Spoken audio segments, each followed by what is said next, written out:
And our girls are blackbirds, riding with they villagers. Kid more than Jeff if you boys really risen up. Trying to keep it going, gets spun down, gets it away, and incomplete. Rams down. Final play of the game. In regulation. It is caught by Dyson. Can he get in? No, he cannot.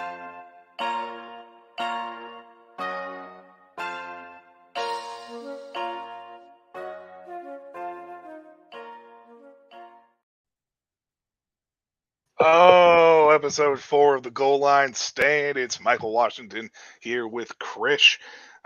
That intro is fire, man. Like, it just, that Tennessee Titans fans, I'm sure, are sad about it, but it is fire. Krish, how you doing tonight, my man? Welcome back, to another episode here of the Goal Line Stand. I'm doing great. Really excited. Really excited. Week 1. I've been waiting for this week for so long. I can't wait. Well, speaking about week 1, let's jump right into it real quick. Let's preview the first matchup of the week, because I think it's an intriguing matchup. Some news broke today that Travis Kelce hyperextended his knee, could be out for the game. On Thursday night, the Detroit Lions travel to Kansas City. Kansas City is going to be at home, bannerizing for the Super Bowl victory this past year. Kelce being out potentially kind of changes the dynamic of this offense a lot. Meanwhile, on the flip side of things, I saw today that all 53 men on the roster for Detroit are healthy. They all practiced, every single one of them.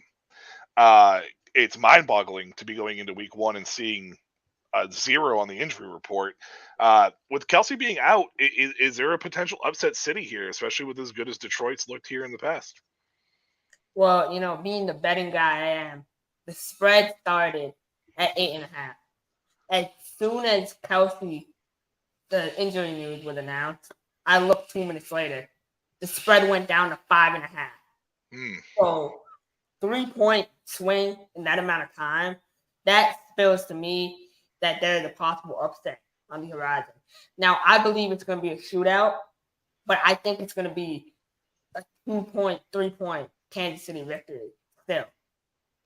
Well, I mean, obviously you got Patrick Mahomes on one side, so that always helps things out. But it's not just Travis Kelce in this situation, even though so much what that offense does runs through Travis.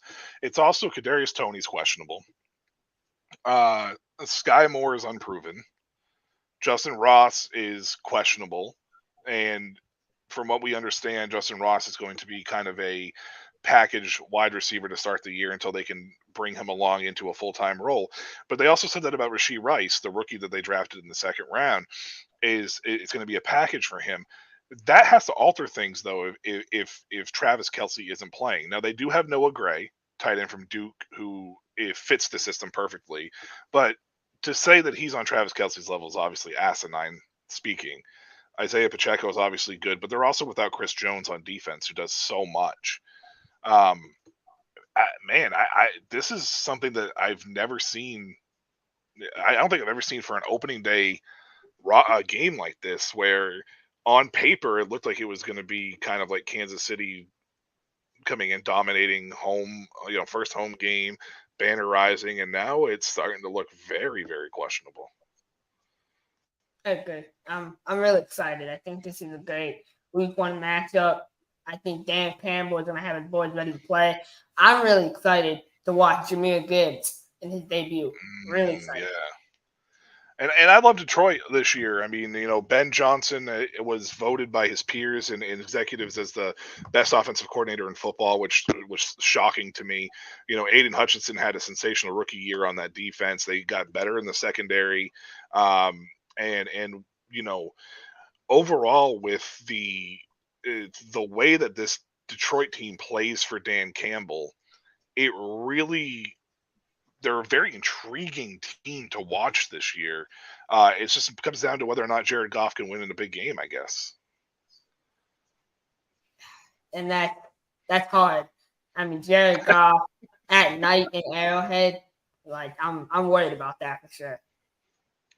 Yeah, Chris. We were just talking about that. I don't know if you must have joined a little bit later or whatever, but the line dropped from 8.5 to 5.5, and on the Kelsey news, that's what we were talking about a few minutes ago.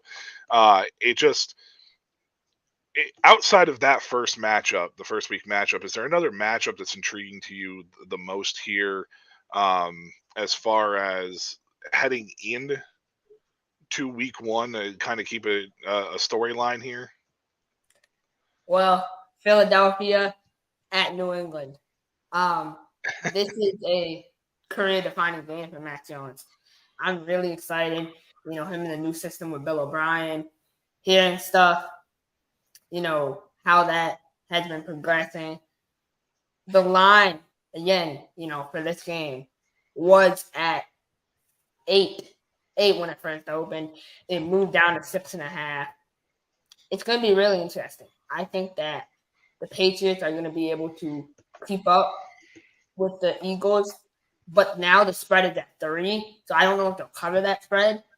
I'm going to be taking the alternate line at 7.5, but I'm feeling really confident about the Patriots going into this game. Sure.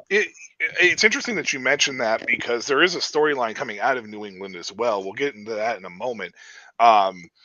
Philadelphia is another intriguing team this year because they lost their offensive coordinator. They lost their defensive coordinator. Their defense was pretty much ravaged in free agency. They made some key moves to bring in some players. They're getting younger with, on paper, what appears to be talented players, but we don't really know what we're getting with those guys, correct? And I believe the last time I knew, Nolan Smith was hurt as well. So it's kind of like, they're a little bit older. Fletcher Cox is still, absolutely, sensational. But Philadelphia last year had the benefits of not having an offensive lineman hurt pretty much all year long.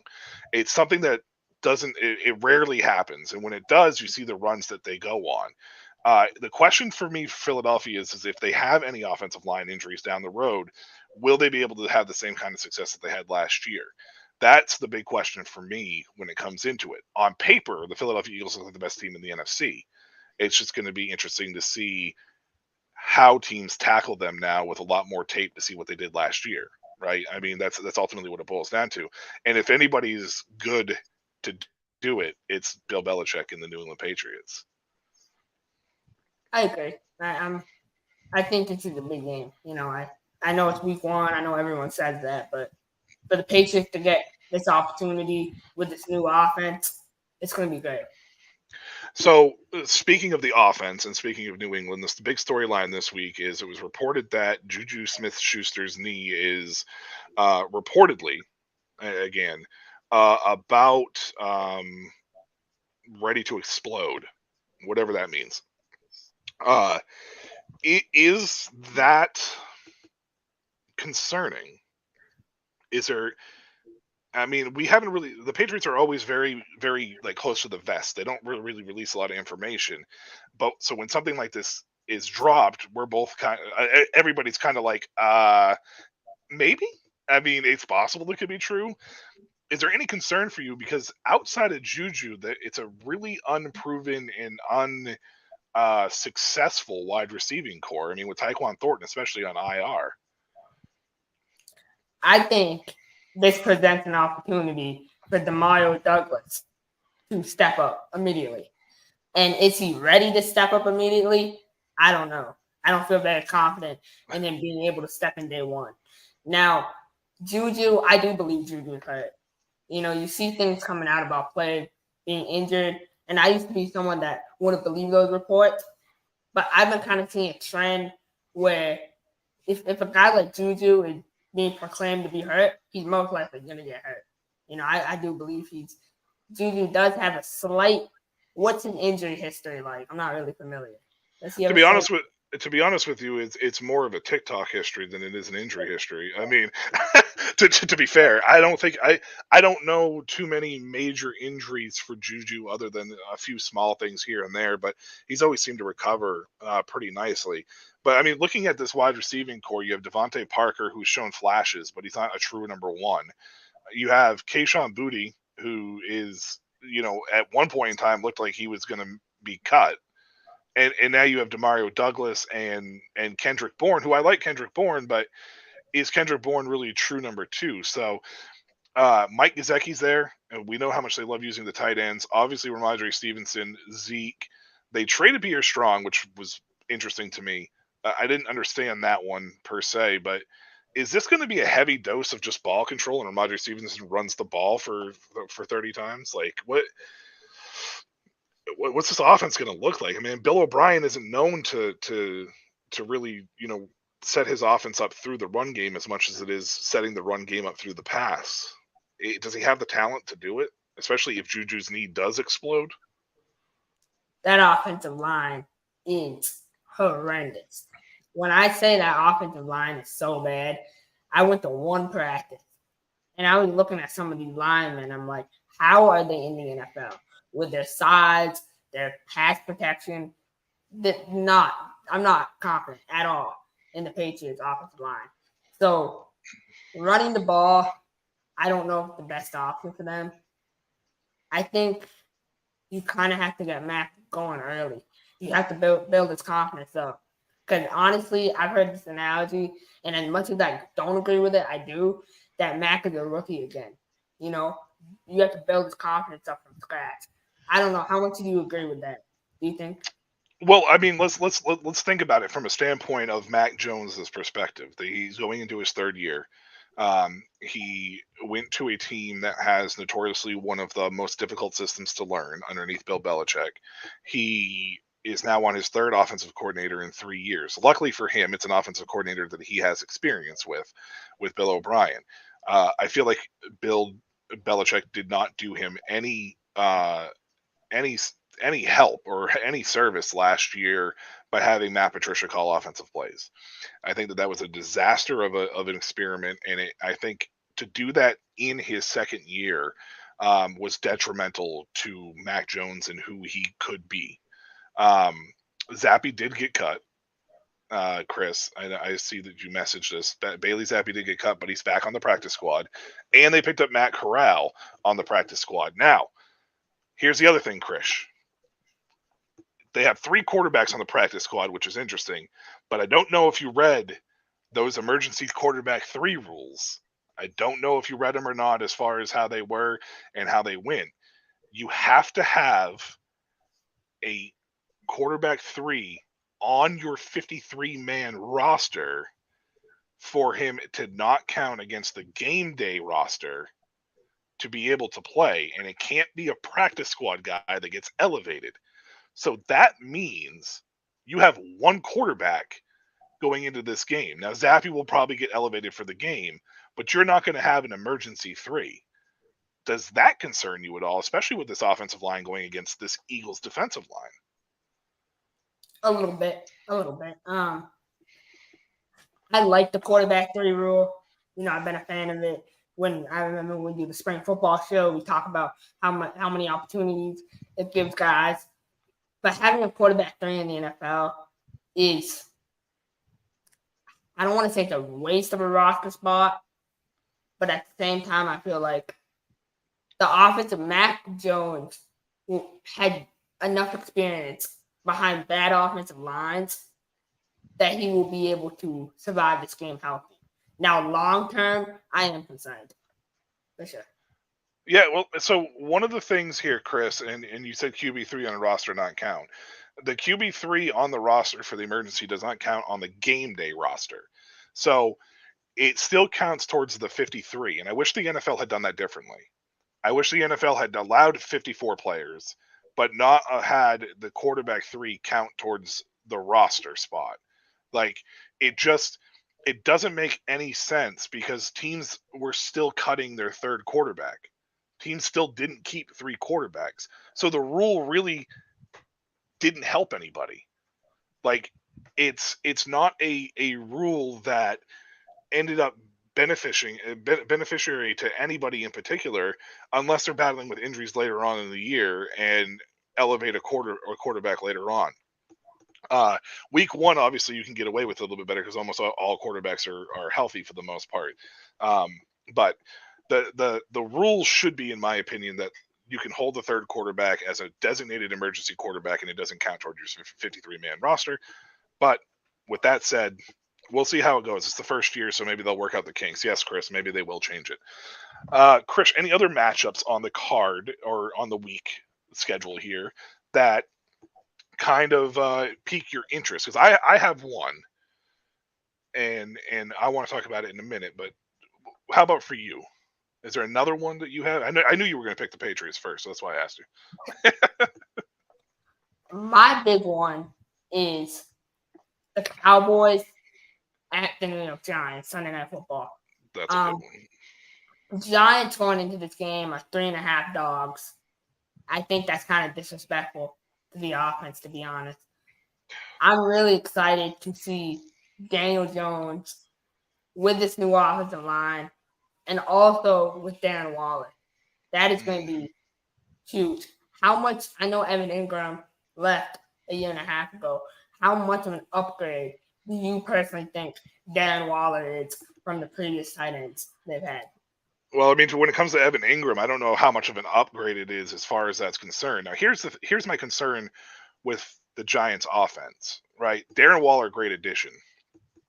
They still didn't really tackle wide receiver. Wan'Dale Robinson is 5'7", and historically, any player under 5'9" does not succeed in the NFL level. Like, you can go back through and take a look at it, and I don't know why height correlates, but for some reason in this specific situation, it really does. A lot of players under 5'9", and especially at the wide receiver position, do not correlate to the next level. Maybe Wan'Dale Robinson can change that. I don't know. I do like Isaiah Hodgins, and Brian Dabble is the X factor in this situation. Because Brian Dabble has done so much work. Like, look at Josh Allen when he was with Josh Allen. Josh Allen had a career year. Last year he left, and all of a sudden Josh Allen was back to interceptions, back to losing fumbles. He was turnover prone for Buffalo. It's something that you cannot state. And look what happened with Daniel Jones. It was a career low for turnovers for Daniel Jones last year. His touchdown numbers weren't that great, but he battled through a ton of wide receiver injuries. If these wide receivers can stay healthy, there's a lot of them that are there that were there last year that kind of built this rapport with Daniel. So there's a chance that the Giants could surprise people like they did last year again. I'm not as confident about it. I still think that defense is solid. Kayvon Thibodeau is so mad at himself for the way he played last year. There's a good chance he could come in and terrorize people. Dallas is just on paper. Dallas looks like they're one of the best teams in the NFC. It's just I don't have a single trust in Mike McCarthy at all. I agree with you. It's going to be a interesting game. I'm really excited to watch this one. What was that one game that you mentioned before? For me, it's my boys Washington with Arizona. And the only reason why this game intrigues me in two different aspects. Arizona on paper looks absolutely fucking horrible. Pardon the French for everybody listening. They look terrible. This team is going to be vying for the first overall pick. The good news for Arizona is they also own Houston's pick, which I completely forgot about. The Will Anderson trade, when they traded up from 12 to 3, they traded their first round pick next year.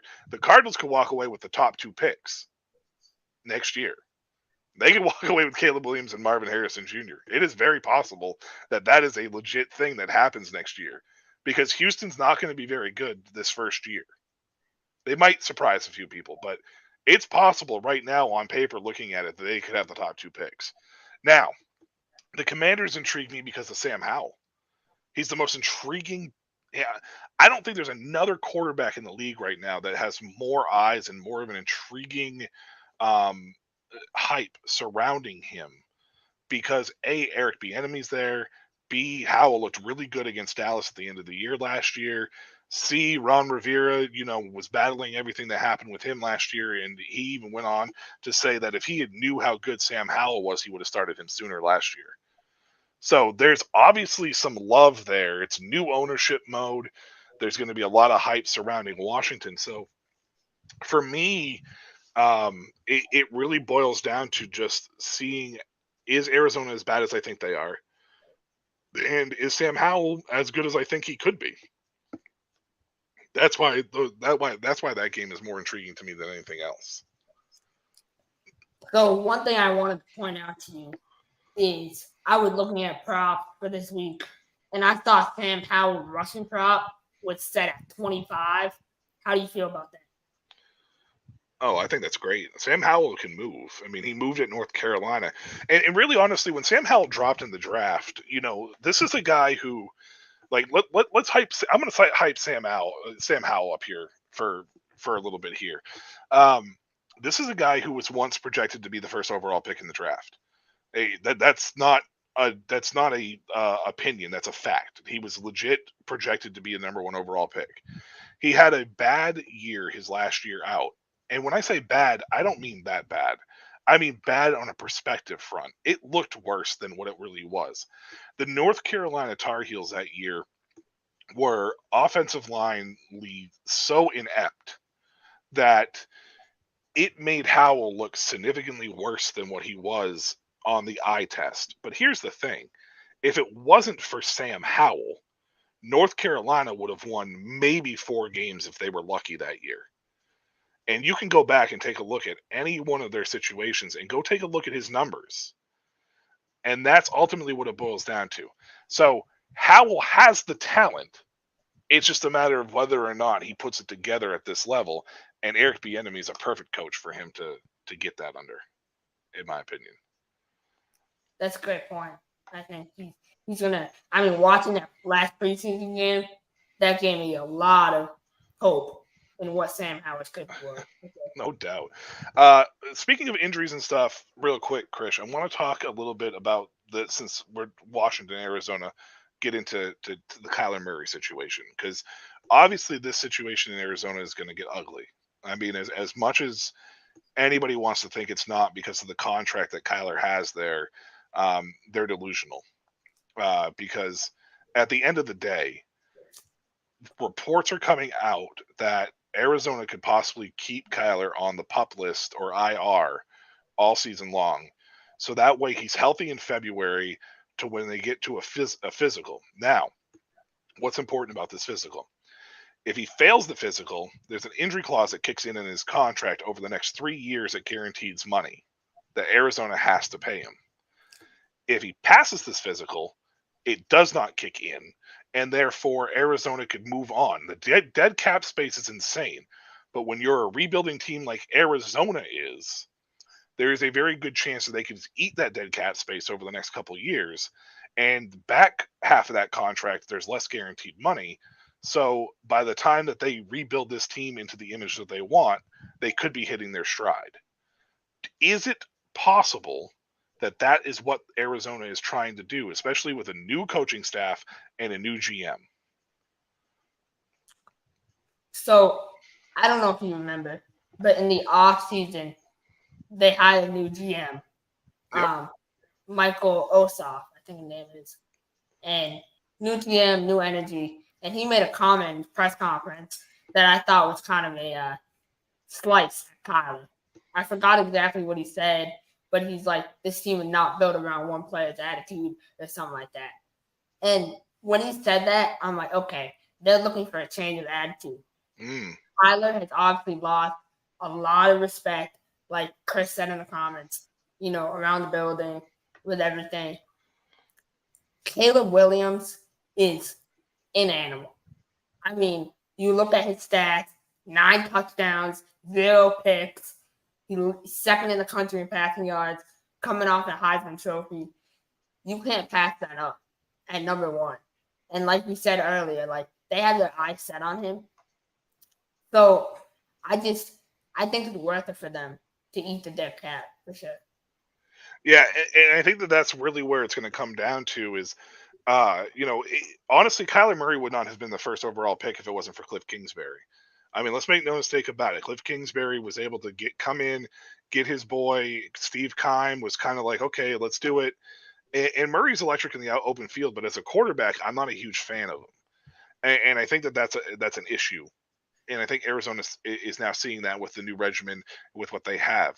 I hate to think that that's what's happening there, but I feel like this is going to be a messy divorce between the two. With that being said, who knows what's going to happen to Kyler, because this could end up being a Baker Mayfield-esque type situation where he kind of bounces before he finds a home. So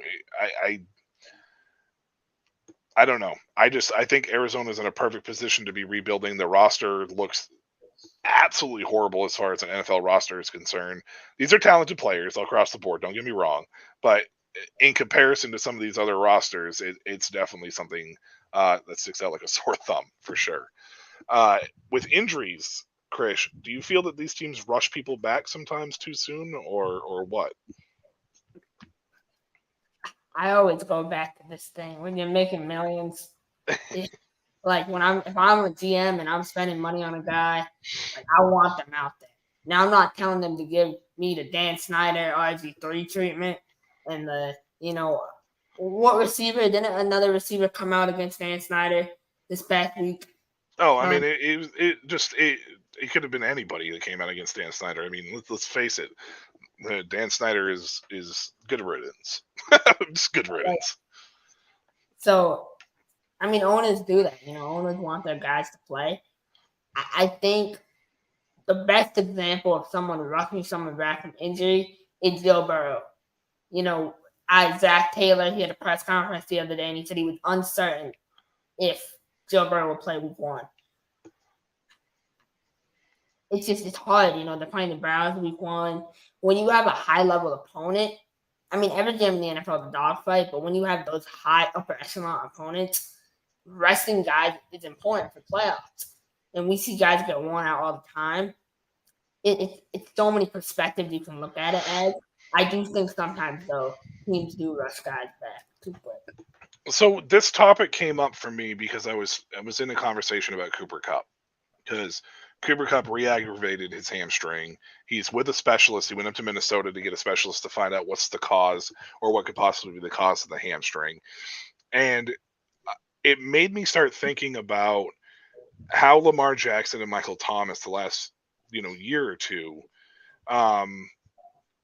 has kind of been dragged for how they handled it. Lamar last year with the knee injury, and then Michael Thomas over the last 2 years for various different other injuries.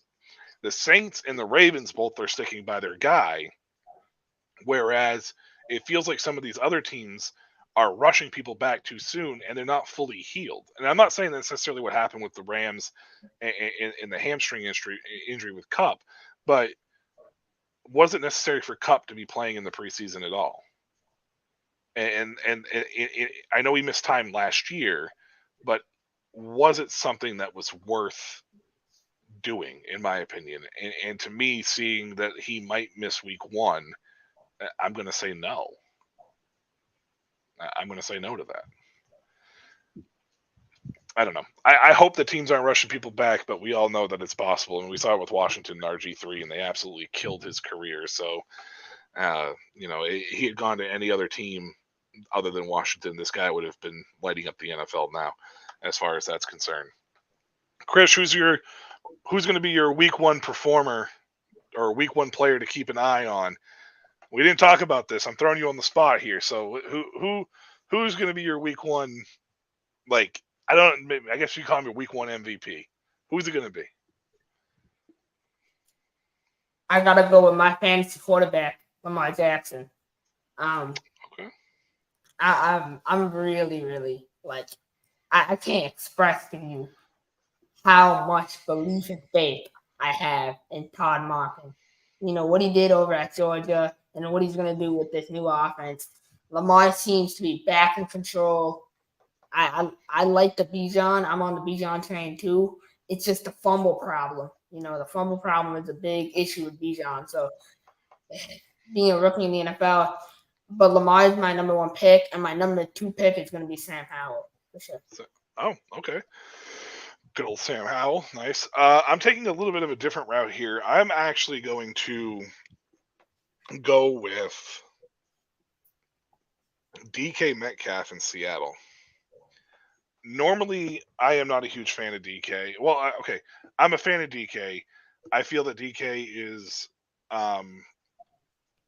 overrated in the sense of the hype that surrounds him in comparison to how he is as a true wide receiver. But I will say that DK is one of the better improvising wide receivers in the league. So when a play breaks down, DK is extremely smart with getting open to help his quarterback out. I will say that. And I think that if track records prove, since DK's came into the league, the first game against the Rams, he always lights them up. The first game. Second game, not so good. The first game, he generally lights them up. So this is the first game, and it's coming right out of the gate. And I think DK might go ahead and put the rest of the West on the notice about, hey, this is my season. We'll see if that maintains with Geno Smith or not. Who knows? But I know you're a big Geno Smith guy. You know, you guys share a love for bucket hats. I actually don't know if Geno Smith wears a bucket hat or not, but I know you do. So. Well, you got me very interested. Now I need to look at DK's receiving yard prop and see if I can make some money off that for sure. I'm just saying, Krish, man. I mean, the last 2 years, as far as numbers are concerned, the first game that they've played, he scored 2 touchdowns. Last year, he scored a touchdown. The first year, went for over 100 yards. I think he had at least 7 receptions in both games. So it's always the first week or the first game that they play that he has a tendency to kind of light them up a little bit. So you can dig in a little bit into that, but that was from my history with looking at DK. My other guy that I guess would be a runner-up in this situation is going to be I don't know if I want to throw this one out there, but Chris Olave for New Orleans, playing a tough Tennessee team. Don't get me wrong, the defense is very nice, but they're excited down in New Orleans, and that South is kind of garbage. The NFC South is kind of hot garbage, and Derek Carr kind of brings a little bit of stability that they didn't have. I mean, Jameis Winston, I love Jameis Winston, but he's not a starting quarterback in the NFL. So he brings a little bit of stability there. And I think that Olave is one of the best pure route runners in the league. Once Cooper Kupp is gone or out of the league, I think Olave is going to elevate himself to be in that same conversation of route running as Justin Jefferson and Jamar Chase. So I think week 1, he's going to open up, because I don't think Tennessee's offense is going to be able to stay on the field to help their defense out. That's primarily why I think that. And that's something against Derrick Henry. It's just, I think they're too one-dimensional. So, Krish, I don't have anything else. Is there anything else you want to throw out here tonight for the NFL talk? As far as we covered a topic of categories that we didn't even discuss in the chat. So is there anything else you want to throw out there? I know there was one thing that you wanted to talk about on the show tonight. I'd see if you bring it up. Oh, yeah. So one thing that I've been thinking about all week, watching college football, is how much, and this is a question for you, as a former college coach, how much do you evaluate stats? Like, I look at a guy like Spencer Rattler. He didn't have any touchdowns or interceptions, but scouts were really impressed by his performance. I look and I see, okay, the Hawaii quarterback, number 1 in passing yards, right? But he's not a top prospect. So how much do stats really matter? And if so, what stat matters the most when evaluating quarterbacks?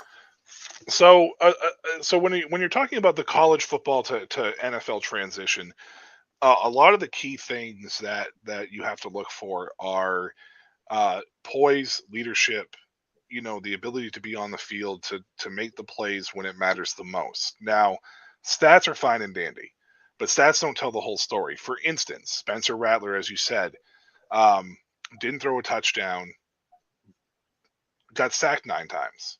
How much of that was his fault? How long did he hold on to the football? How much of it was him making poor reads and not going through his progressions, et cetera, et cetera. So you have to look at that. Now, when I watched that game, because North Carolina is my second team, I saw Drake May and Spencer Rattler, in my opinion, as 2 first-round quarterbacks. I just felt that South Carolina's defense was not as good as North Carolina's defense, and May, to me, is a clear-cut top 3 pick, or top 5 pick, whereas Rattler would probably be closer to the end of the first round. I think Rattler has talent. I think he's a very talented guy. I think that he had issues at Oklahoma, transferred to South Carolina, had a very good year last year. If they can get this old line situation figured out for him, he's going to have a really good year in the SEC. It was just a tough first matchup. I didn't see him making those mistakes that, as a quarterback, you shouldn't make. I didn't find him holding onto the ball too long. He looked like he was going through his progressions. He was trying to make plays, and I think that might be one of his biggest downfalls. But overall, he just didn't have time. He just didn't have time to make plays. So that was probably one of the biggest things that I saw in comparison to like Jordan Travis that dominated LSU. You know what I mean? So when it comes to stats, you kind of have to take them with a grain of salt. We talked about it before we came on air, Krish. Shadur Sanders, 510 yards, all those touchdowns. Oh, Sam's here, so this is good, Sam. We got to listen to this real quick, okay? Because this is what we're talking about a little bit. This little bit of college football talk, but it's translation to the NFL, I promise. So Shadur Sanders, 510 yards. Everything looks really good on paper when you look at the stat line. But then when you look at the stat line, you also see he had a 74-yard touchdown pass to Dylan Edwards. That was a 1-yard swing route that Dylan Edwards took 73 yards, 74 yards to the house, right? Then you look at later on, he had a 45-yard touchdown to Dylan Edwards. Once again, that was one of those swing routes because TCU was getting absolutely eaten alive on those swing routes all game that he took to the house, right? So alone right there, that's 100 and some odd yards just on 2-yard swing routes. So when it comes to that type of stuff, you have to look. Now, Shadur Sanders had great accuracy. He looked good throwing the ball down the field. He has a very, very good deep ball. But a ton of his passes were what TCU gave him for a defense. So even though he threw for 510 yards, if I'm a scout or a coach looking at him, I'm looking at this is a game manager, not a elite quarterback. Okay? Not a knock on Shadur, because he could fit very many systems with that. I mean, to me, Tom Brady was is the greatest system quarterback to ever play the game. And that usually riles up Patriots fans because they think that that's a knock on him.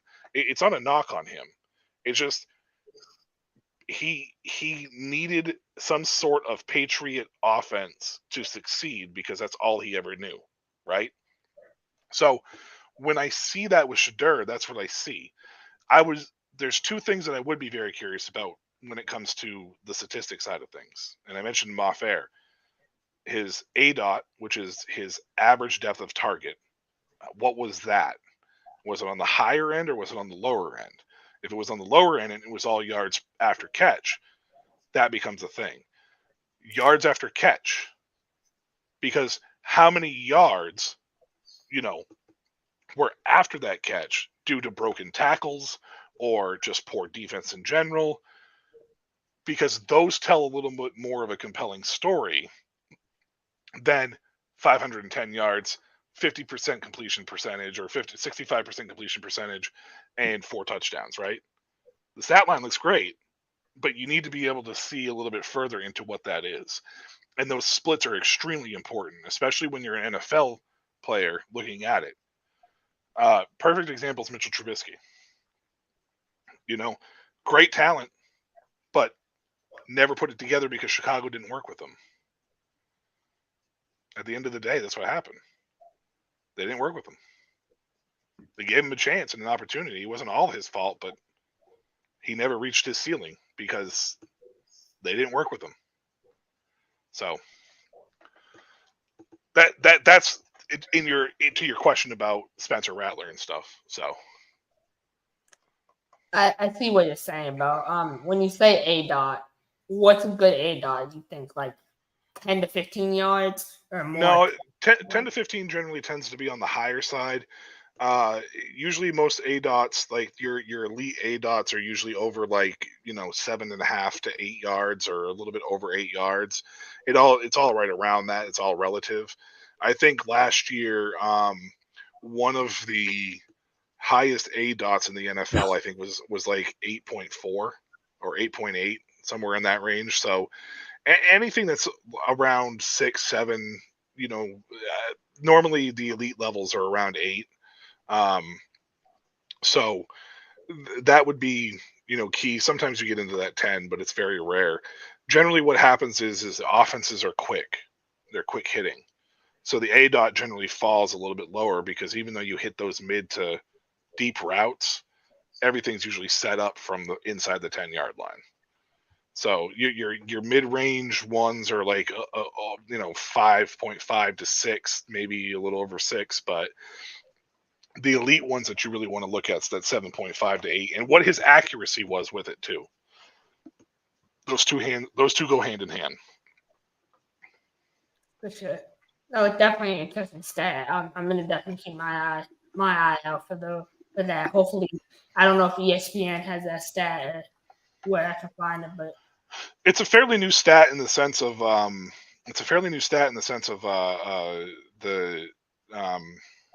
what is it, the next gen stats.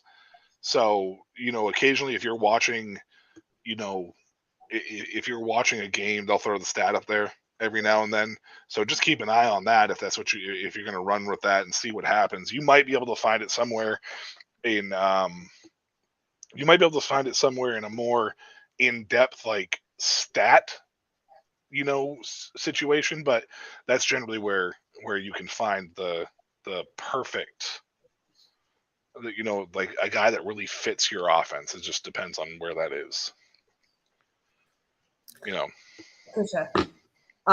Well, I guess my one last thing, when you look at the NFL this year, right?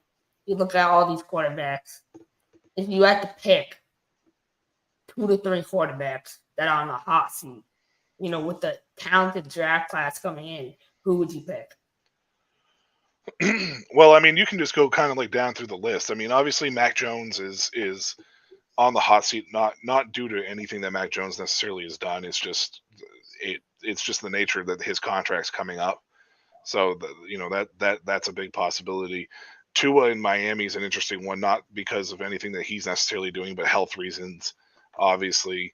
In the North, I don't think there's really anybody there. I think everybody in the North is pretty well secure. In the South, Ryan Tannehill's a lame duck quarterback. He's not going to be there. He's not going to be their guy next year. They're going to move on from him. Jacksonville's obviously fine. Houston's got their guy. Indianapolis has got their guy right now. In the West, Jimmy Garoppolo, I mean, I feel like he's always a lame duck quarterback. They downgraded at quarterback and somehow think they're going to do better. I don't really understand that situation with the Raiders. That was one situation that baffled me. Russell Wilson, I think, is going to be fine for at least another year. Mahomes, Herbert's okay. In the NFC, Daniel Jones signed that contract, so I think he's going to get 2 years under with Dabble. Howell, you could maybe make a case for. It just depends if the Commanders are awful or not. It really just depends on where they end up. Dak is okay. Hurts is obviously fine. Kirk Cousins is a lame duck quarterback in Minnesota. Goff is fine in Detroit. Justin Fields is fine in Chicago. Jordan Love is going to be the guy for the next couple of years in Green Bay. In the South, Bryce Young, Desmond Ridder, it would be on the hot seat. It's weird to say that about a second-year guy, but I think he was on the hot seat last year. So if he doesn't improve, the Falcons could be looking for a quarterback next year, especially like Drake May.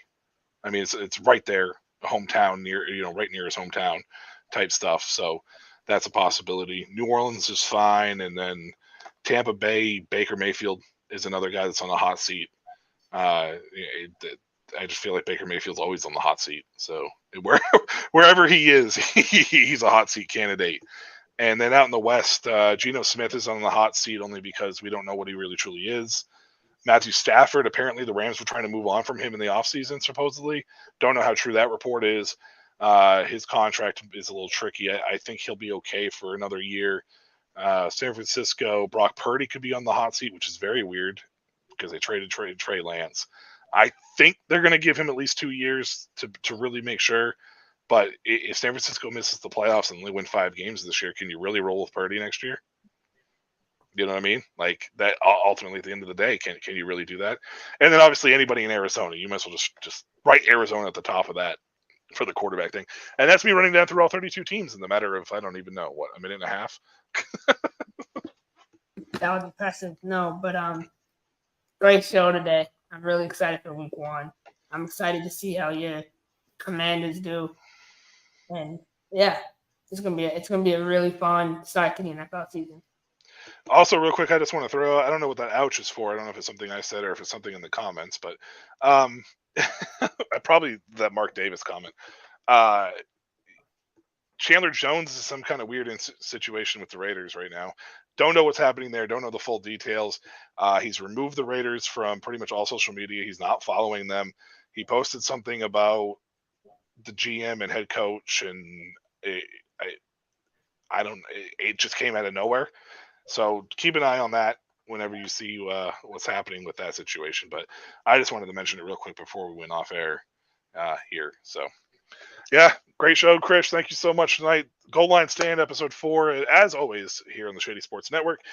Hit that follow button, hit that like button, whatever it may be. Subscribe to our YouTube channel. Get our, let's grow this. Let's get this going. We're bringing you all kinds of content. And the Goal Line Stand every Tuesday here between 8 and 8:30 for, maybe a half hour to an hour, depending on who's here. As you can tell, I talk a lot. When Justin's here, he can talk a lot. So, we can put together a good show. But every Tuesday between 8 and 8:15. Chris, do you have any shows, interviews, anything coming up here that you want to plug real quick? By all means, go ahead, man. I might have an interview with a coach and owner coming up this week, but probably some stuff I'll release. An article coming soon, my betting article, and then I might do a betting show. So kind of still in the works with a couple things, but definitely got content. And of course, as always, Chris is always throwing out content. Just follow anything that deals with Shady Sports, and you'll see his face all over the place. One of the hardest working men in the business. Chris. Summer Showcase is going to be on a bye this week. Playoffs have started, but I am not going to probably do another show unless I have an interview popping up here soon. And then on Monday night we have a new wrestling show that happens with Monarchs of Wrestling that happened at 6:30 p.m. I don't know. I feel like the Niners nuts. I just wanted to plug everybody real quick. Anyways, if I missed you, I'm sorry. Until next week, guys. That's the Goal Line Stand for this week. So long.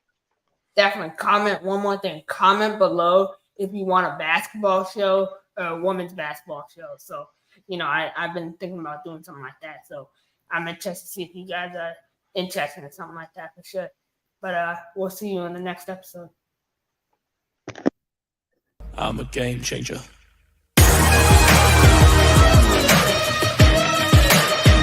I'm a game changer.